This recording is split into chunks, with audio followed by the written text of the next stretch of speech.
Gracias por este ratito, Juan. Qué días, ¿no? Hoy el presidente habló 15 minutos con Donald Trump. Donald Trump dijo dijo algo así como: Macri está haciendo un trabajo excelente con esta difícil situación financiera.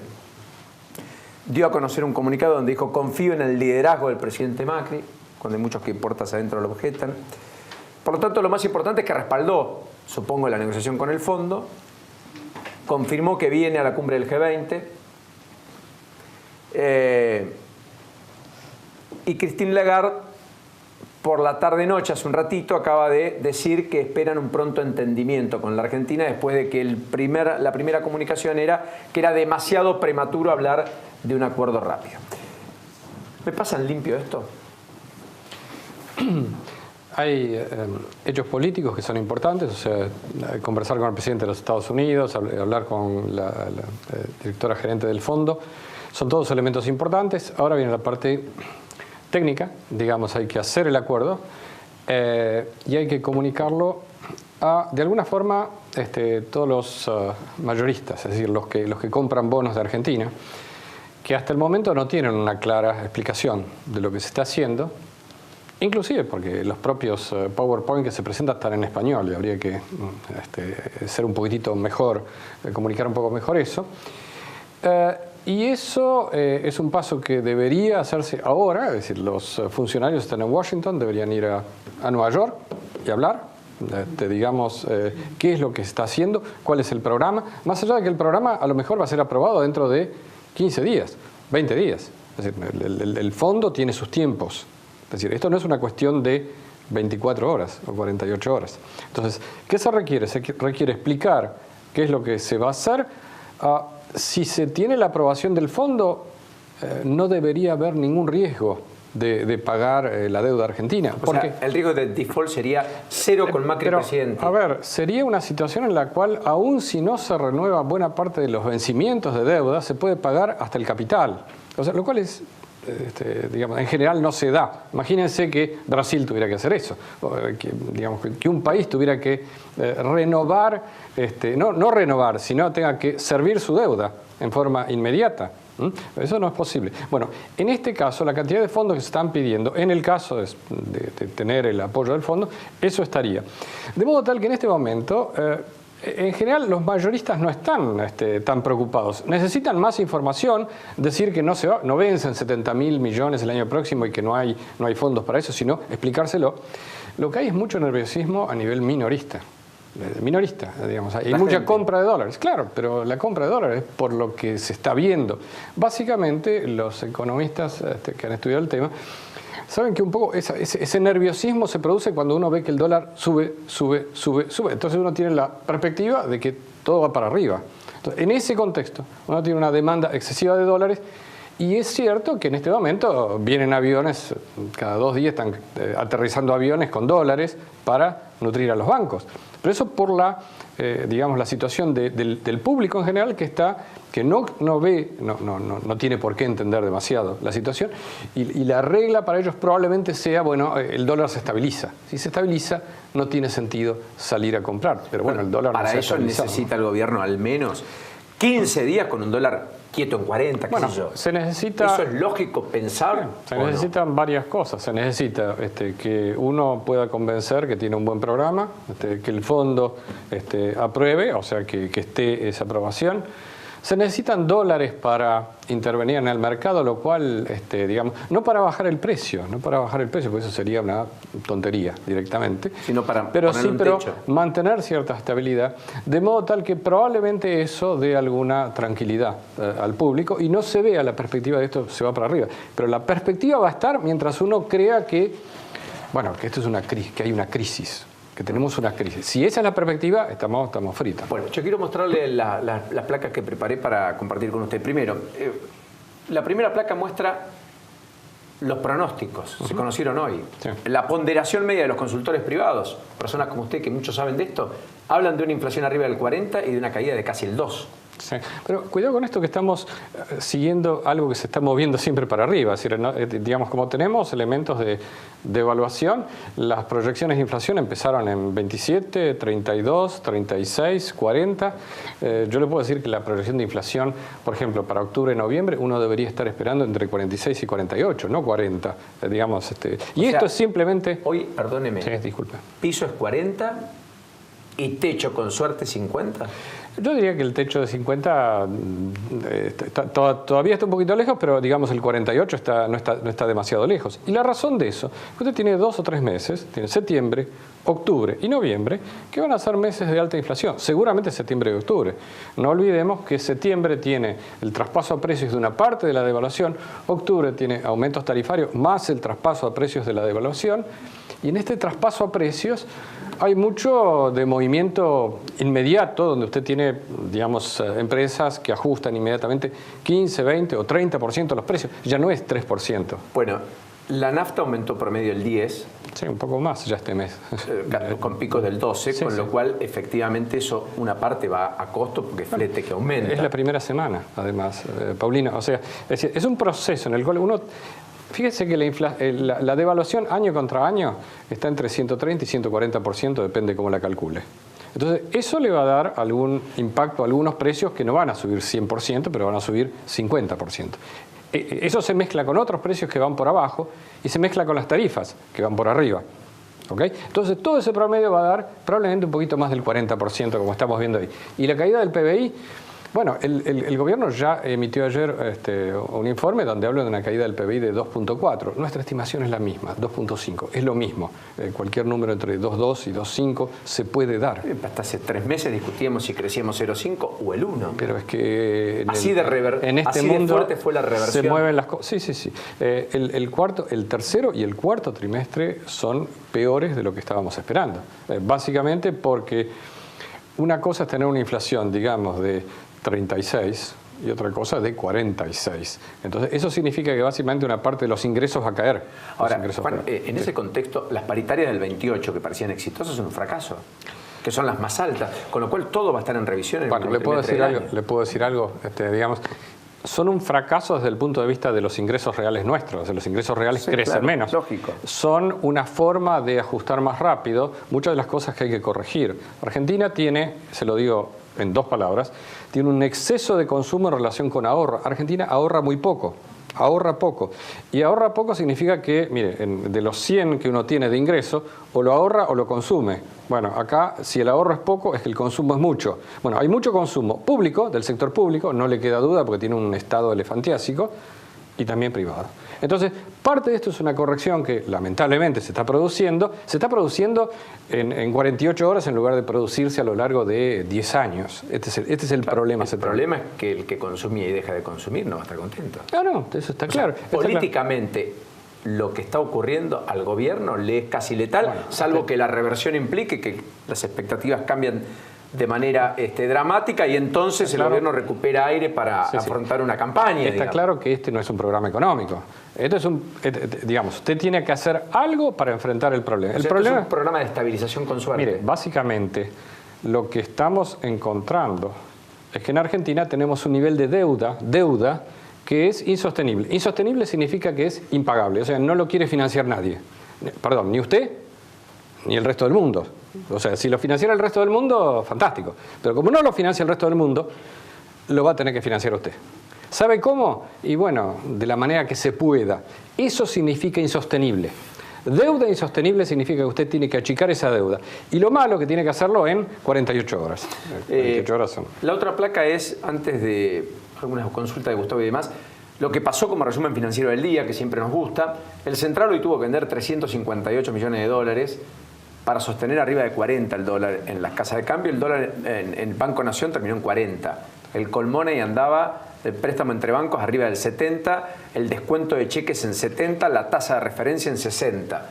O sea, crédito cero para el aparato productivo, poco en el consumo, poco prendario, poco hipotecario. Todo lo que hemos visto. Bancos y energéticas se hundieron 10,8%. La bolsa perdió el 4%, aunque había recuperado el 10% el día viernes, y ayer perdió casi el 2%, con poquita operación. Lo de los bancos, básicamente, ¿por qué? ¿El temor a una corrida? Es una mezcla de cosas. Hubo bancos que tuvieron malos resultados, hubo un banco en particular que tuvo malos resultados, sí, y eso se explica por ese lado. Digamos, están perdiendo depósitos, es decir, no perdiendo. Los depósitos están creciendo muy por debajo de la inflación, muy por debajo. Eso no significa que están cayendo, pero están cayendo en términos reales. Tienen más plata, pero valen menos. Digamos, y el negocio del crédito desaparece en este contexto. O sea, en el fondo, ¿qué hace un banco? Intermedia, es decir, depósitos y préstamos. Ese es el negocio del banco.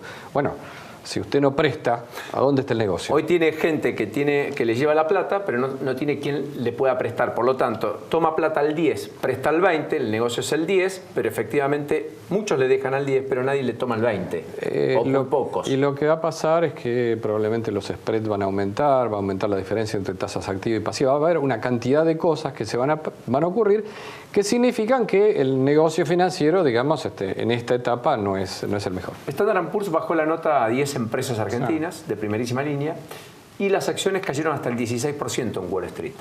Esto es humor de los inversores, cierta aversión al riesgo y que Argentina está fuera del prisma o no. Sí, bueno, eso es lo que... Bueno, a ver, si quiere le aclaro que además hoy en el mundo no fue un buen día, porque además se unieron a los que ya estaban, se unió Sudáfrica e Indonesia, digamos, entre los de mala nota. Entonces, el rand sudafricano... Turquía se sumó Sudáfrica e Indonesia. Sí, el rand sudafricano se desplomó, lo mismo pasó en Indonesia.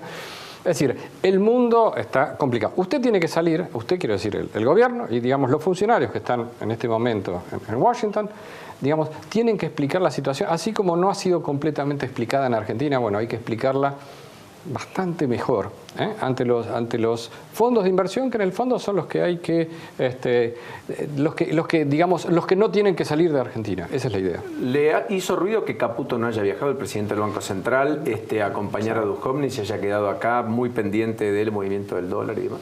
El presidente del Banco Central es un operador, le gusta operar, la situación del dólar es compleja, digamos, y el que fue el vicepresidente, que es un macroeconomista muy reconocido, Gustavo Cañonero, fue a acompañar a Duhovne, de modo tal que desde ese punto de vista no parece un dato importante. Desde el punto de vista de la confianza, Juan, sí, ¿cómo analiza lo que pasó respecto a los rumores de que efectivamente Duhovne renunció o puso su renuncia a disposición y que el gobierno intentó incorporar a Carlos Melconian de cara a la negociación con el fondo?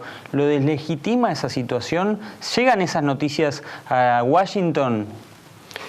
Sí, en general toda esa información llega muy rápido. Es decir, de hecho, cuando el presidente Macri habló el miércoles pasado a las 8:30 de la mañana, o 9:30 de la mañana, 9:30. Digamos, a las 10 menos cuarto, ya los fondos sabían que lo que él estaba diciendo no tenía respaldo, lo cual fue gravísimo y explica lo que pasó el miércoles pasado. En cuanto a lo del fin de semana, y claramente no es bueno. Yo no soy analista político, le digo, digamos, si usted hace renunciar al ministro de Relaciones Exteriores, al ministro de Hacienda, al ministro de Interior, etcétera, etcétera, y duda de si el Banco Central va a continuar, y después tiene que llevar a esas mismas personas el lunes a la mañana a que expliquen a que terminen de armar el programa y que lo presenten en público y luego viajen a la tarde, se tomen el avión y viajen. Y yo le diría que no es el mejor combo, ¿no?, para explicar las cosas. Gustavo. Sí, la situación argentina es muy particular porque en otras partes del mundo, en este mismo contexto, y Juan puede, por supuesto, opinar mucho mejor que yo, cuando vos tenés una tasa de interés tan elevada, en general se corta el consumo. Y al cortar el consumo, los stocks de las empresas se quedan sin vender. Con lo cual eso debería, de alguna forma, disminuir la presión inflacionaria. Y en Argentina eso no pasa. En Argentina aumenta la tasa de interés y la gente compra más por las dudas porque piensa que va a seguir aumentando, ¿no? Es algo muy curioso. Sí. En este momento, digamos, ya se dieron cuenta y cortaron la venta también, o sea, por eso no hay precio relativo y por eso no hay entregas en algunos lugares. Hay un poco de todo. Argentina tiene muchas diferencias con otros. Una diferencia importante es que nosotros no tenemos mercado de capitales. Nosotros estamos desesperados porque no tenemos mercado de capitales. Y no tenemos mercado de capitales porque destruimos ese mercado cuando nacionalizamos los fondos de pensión. Claro. En Uruguay esto no pasa. Lo que estamos diciendo nosotros es que cuando hay requerimiento de fondos de largo plazo, uno va a los fondos de pensión y coloca deuda en fondos de pensión. No pasa en Colombia, Chile no pasa en tampoco. Perú. Bueno, obviamente Claro. en Chile, obviamente. Pero estamos hablando de países que no son más que países emergentes en última instancia. Pero nosotros destruimos el mercado de capitales. Tengo claro el camino para salir de la tormenta, dijo el presidente Macri.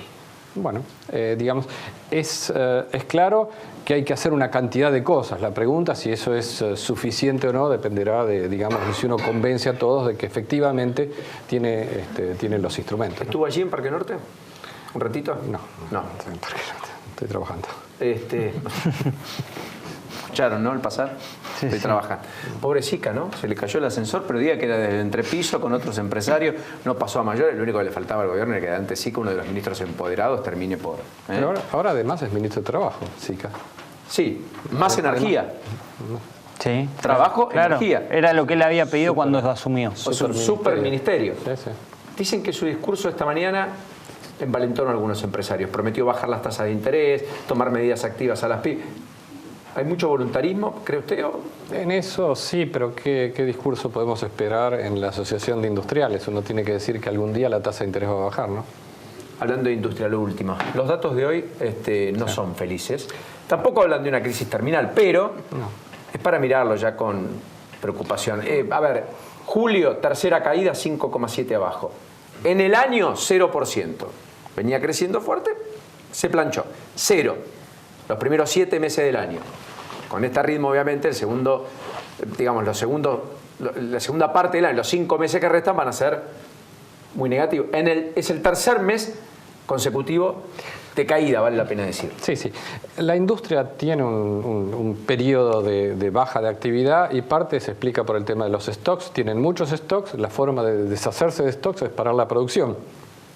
Parando la producción, uno no acumula cosas que no va a vender, digamos. Esa es la idea. De todos modos, el mes de julio tiene un dato que es el desestacionalizado. El dato del mes la variación es 0 respecto al mes anterior desestacionalizada. Eso significa que no se profundizó en julio la recesión. O sea, si bien la caída es importante interanual, no se profundizó, no es mucho peor. Y eso es porque hay algunos sectores que están mal, pero que no están cayendo fuertemente. El ejemplo de siderurgia, que sigue todavía firme, autos estuvo relativamente bien en el mes de julio.